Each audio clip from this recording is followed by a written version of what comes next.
আজকে যুবকদের উত্থান শুরু হয়েছে পরিবর্তনের পক্ষে, নতুন বাংলাদেশের পক্ষে।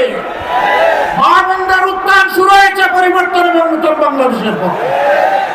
এই দৃশ্য দেখে অনেকে নার্ভাস হয়ে, আপনাদের এখানে তো এখন মাঘ মাস, তাই না? না চৈত্র মাস? মাঘ মাস রাজশাহীতে চৈত্র মাস। আর একটু জোরে বলেন না, এখানে চৈত্র মাস। মাঘ মাসে যে অনেকের মাথা গরম হয়ে গেছে, এরা চৈত্র মাসে কি করবে? ঠান্ডা রাখেন, মাথা ঠান্ডা রাখেন, মাথা গরম করবেন না। রাজনীতি করতে হলে ঠান্ডা মাথায় আসেন। আপনি রেগে গেলেন তো হেরে গেলেন।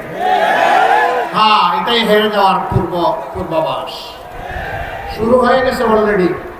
5টা বিশ্ববিদ্যালয়ের তরুণরা জানিয়ে দিয়েছে লাল কার্ড। আগামী 12 তারিখে হবে ফ্যাসিবাদের বিরুদ্ধে লাল কার্ড। ফ্যাসিবাদ নতুন না পুরাতন, দ্যাটস ইম্যাটেরিয়াল। এটা বিবেচনার ব্যাপার না। ফ্যাসিবাদ, তোমাকে লাল কার্ড। তুমি যে প্রণয় দিয়ে আসো, তোমাকে অবশ্যই লাল কার্ড জানাবো। আমরা 13 তারিখ থেকে কোনো দলীয় সরকার চাই না। আমরা 13 তারিখ থেকে কোনো পরিবার এবং গোষ্ঠীতান্ত্রিক সরকারও চাই না। আমরা জামাতে ইসলামীর আমি বিজয় চাই না। আমি চাই বাংলাদেশের 18 কোটি মানুষের বিজয়। সেই বিজয় যদি অর্জিত হয়, ইনশাআল্লাহ এটা সকলের বিজয় হবে। সেদিন আল্লাহর মেহেরবানিতে আমরা সেজদায় পড়ে যাব। আমরা ওই দিনটার অপেক্ষা করছি।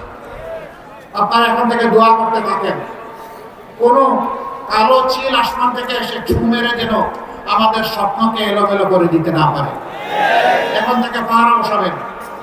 কোন ভোট ডাকাত, ভোট চোর, ভোট ইঞ্জিনিয়ার কাউকে আমার কোনো ছাড় নেই।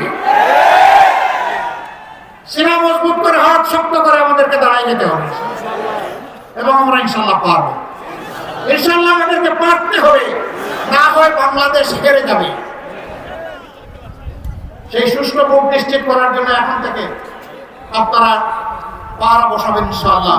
সারা বাংলাদেশের পক্ষে এখন জোয়ার শুরু হয়েছে। আল্লাহ তাআলা এই জোয়ারটাকে যেন সংসদ ভবনে নিয়ে পৌঁছায় এবং সংসদ ভবনে যারা যাবেন তারা যেন কাণ্ড জ্ঞানহীন, দায়িত্ব জ্ঞানহীন হয়ে না পড়েন, বরঞ্চ আল্লাহকে ভয় করে মানুষের প্রতি দায়যুক্ত থেকে তারা যেন কাজ করতে পারে। এই দোয়া এখন থেকে করবেন ইনশাআল্লাহ।